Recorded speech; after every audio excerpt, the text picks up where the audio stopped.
السلام علیکم ناظرین، اپوزیشن کے اندر اپوزیشن نے جنم لے لیا ہے اور اپوزیشن پارٹیاں ایک دوسرے کے اوپر الزامات لگا رہی ہیں، اور پھر یہ بھی دیکھنے میں آیا ہے کہ اب اپنی اپنی ناکامیوں کا اعتراف نہ صرف کیا جا رہا ہے بلکہ ان ناکامیوں کے جو بوجھ ہے وہ دوسرے کے کندھے پہ ڈالنے کی کوشش بھی کی جا رہی ہے۔ اگر ہم دیکھیں تو کچھ عرصے سے اپوزیشن کی تمام جماعتیں پی ڈی ایم کے پلیٹ فارم پہ اکٹھی ہوئی تھیں اور اس میں 10 جماعتیں شامل تھیں، لیکن پھر جب سینٹ انتخابات ہوئے اور پھر بالخصوص چیئرمین سینٹ کے انتخاب کے بعد اپوزیشن لیڈر کے انتخاب کا مرحلہ آیا تو اس وقت پھر اپوزیشن میں دراڑیں پیدا ہوئیں جب پاکستان پیپلز پارٹی نے اپنے امیدوار کو اعتماد میں لیے بغیر دیگر جماعتوں کے اپوزیشن لیڈر منتخب کروا لیا۔ اس پر بالخصوص پاکستان مسلم لیگ نون کو بہت اعتراض ہوا کیونکہ وہ اپوزیشن لیڈر کے امیدوار تھے، اور اب معاملہ یہاں تک پہنچ چکا ہے کہ اپوزیشن کی جو پی ڈی ایم کا پلیٹ فارم ہے اس کے اندر 8 جماعتیں ایک طرف ہو چکی ہیں اور پاکستان پیپلز پارٹی اور اے این پی دوسری طرف کھڑی ہیں، اور وہ 8 جماعتیں ان 2 جماعتوں کو شو کاز نوٹس کرنے پر غور کر رہی ہیں، اور ڈیمانڈ بھی کر دیا گیا ہے مولانا فضل الرحمان صاحب سے جو پی ڈی ایم کے سربراہ ہیں کہ وہ پاکستان پیپلز پارٹی اور اے این پی کی قیادت کو شو کاز نوٹس جاری کریں کہ انہوں نے پی ڈی ایم کے فیصلوں کے خلاف جا کر سینٹ میں اپوزیشن لیڈر کے انتخاب میں کیوں اپنا امیدوار کامیاب کروایا۔ اب یہ نوٹس کب جاری ہوگا اور اس پر پاکستان پیپلز پارٹی اور اے این پی کا کیا رد عمل ہو سکتا ہے؟ کیا وہ پی ڈی ایم ایسا فورم ہے کہ اس پر وہ رہنا جو ہے کہ اس شوکاز نوٹس کے باوجود برداشت کریں گے، یا وہ الگ راستے اختیار کر لیں گے؟ دوسری جو اہم بات ہے وہ یہ ہے کہ Pakistan Peoples Party P D M کے اوپر بوجھ ڈال رہی تھی، اور یہ کہا جا رہا تھا کہ مرکز میں مہم جوئی کی بجائے یا مرکزی حکومت کے اوپر زیادہ دباؤ ڈالنے کی بجائے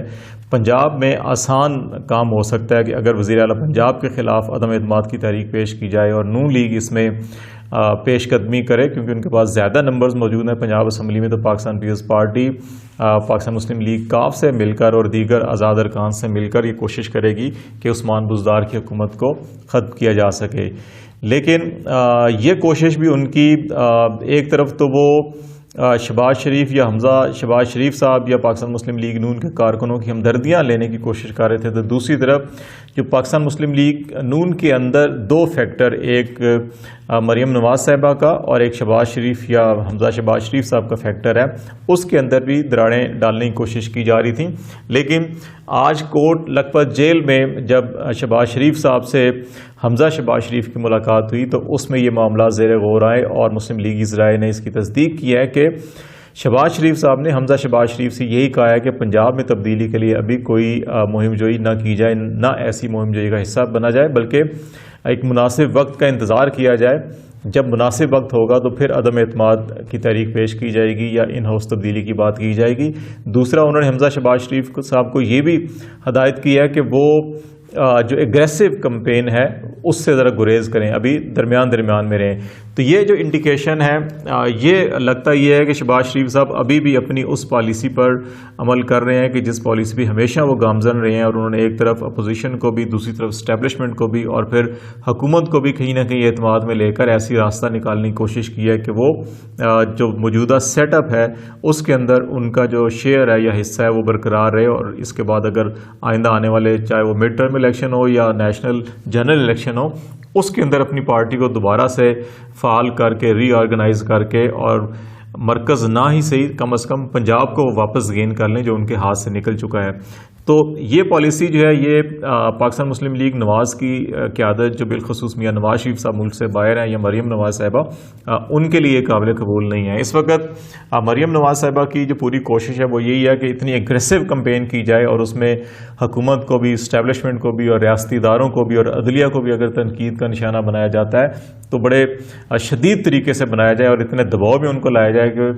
اپنی ٹرمز کے اوپر کوئی نہ کوئی بات منوانے کی کوشش کی جائے۔ اور اس میں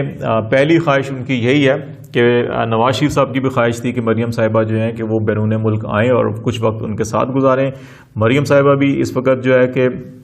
کہا جا رہا ہے کہ ان کا گلا خراب ہے، طبیعت خراب ہے، اس لیے ایکٹیو نہیں ہے پالیٹکس میں، لیکن اندرون خانہ بہت سی ایسی باتیں کی جا رہی ہیں کہ ابھی یہ کوشش کی جا رہی ہے، جیسے شہباز شریف صاحب نے حمزہ شہباز کو روکا کہ ابھی اگریسو کمپین نہ چلائیں، کہ ایسی کوشش کی جا رہی ہے کہ شاید کوئی ایسا اگر راستہ نکل جائے کہ پنجاب میں PMLN کو دوبارہ کچھ پاور شیئرنگ فارمولے کے تحت حصہ مل جائے اور پھر مریم صاحبہ کو بھی اجازت مل جائے وہ ملک سے باہر چلی جائیں اور وہ میاں صاحب کے ساتھ وہاں رہ کر کچھ وقت گزاریں. لیکن اس معاملے کے اوپر ابھی تک جو ہے کہ دو آراء پائی جاتی ہیں پاکستان مسلم لیگ نون کے اندر بھی. ایک یہ آراء ہے کہ نہیں، ہمیں اگریسو کمپین جاری رکھنی چاہیے، کیونکہ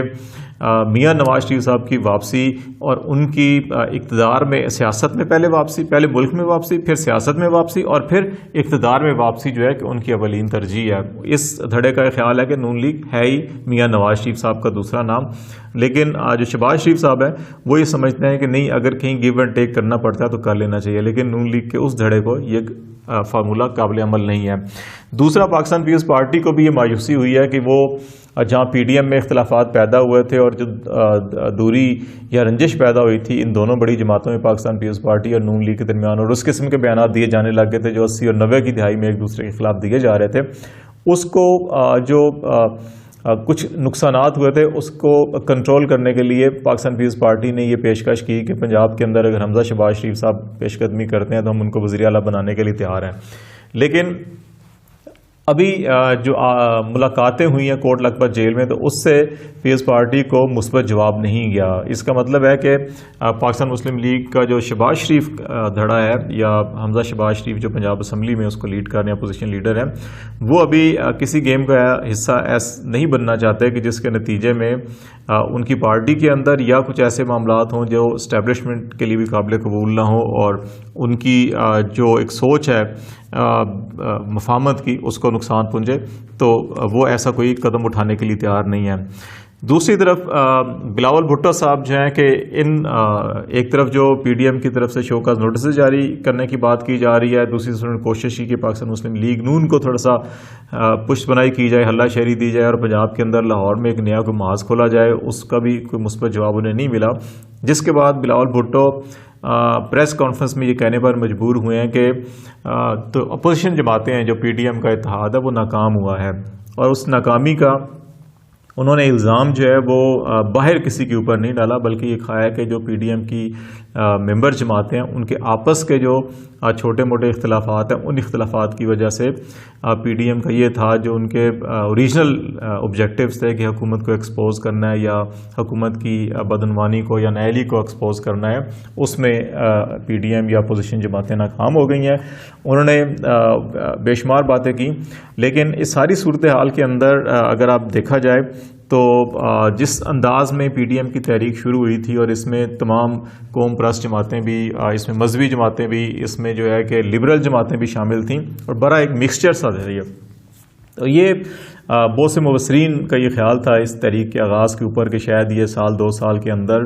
اس حد تک کامیاب ہو جائے گی کہ حکومت گھٹنے ٹیکنے پر مجبور ہو جائے گی اور عمران خان صاحب جو ہیں وہ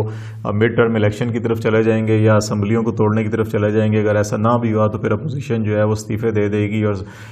وہ ایک ایسی سچویشن پیدا ہو جائے گی کہ سینٹ کے الیکشن سے پہلے جو ہے کہ یہ سارا سسٹم لپیٹ دیا جائے گا. لیکن ایسا سب کچھ نہیں ہوا، اور شاید اس کی وجہ بھی یہ ہے کہ PDM کے اتحاد کے اندر جتنی بھی سیاسی جماعتیں ہیں انہوں نے ہر دور میں اپنے ذاتی مفادات کے لیے سیاست کی، اور ان مفادات کے پیش نظر ان تمام جماعتوں نے اسٹیبلشمنٹ کو بھی سپورٹ کیا. اپنے دور کے اندر ان تمام جماعتوں نے جب ان کی مفادات اور کا معاملہ تھا تو انہوں نے فوجی آمریتوں کی حکومتوں کو بھی سپورٹ کیا اور ان فوجی آمریتوں کی حکومتوں کا حصہ بھی رہے. تو ابھی جو ان کی تحریک تھی ساری کی ساری وہ صرف حکومت مخالف تحریک تھی، اس کے اوپر کوئی بہت بڑا واضح ایجنڈا نہیں تھا. یہی وجہ ہے کہ تمام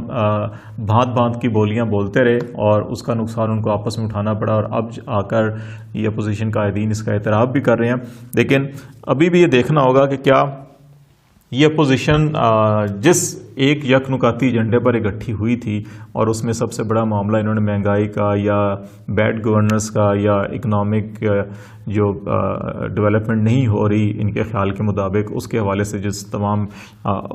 مسائل اٹھائے تھے. کیا یہ تمام کی تمام اپوزیشن ان ایشوز کے اوپر اکٹھی ہو سکتی ہے؟ اور ایسی اپوزیشن جو خود اپنے اتحاد کے اندر اکٹھی نہیں اور ایک دوسرے کے خلاف شوکاز نوٹسز جاری کرنے کی بات کی جا رہی ہے اور اپنی ناکامی کا اعتراف کیا جا رہا ہے، تو کیا ایسی اپوزیشن عوامی مفادات کے لیے یا قومی مفادات کے لیے، قومی ترقی کے لیے جو ہے کہ وہ کسی مقصد کے تحت آگے بڑھ سکتی ہے نہیں بڑھ سکتی؟ یہ ایک بہت بڑا اہم سوال ہے جس کا جواب شاید اس وقت اپوزیشن لیڈروں کے پاس بھی نہیں ہے.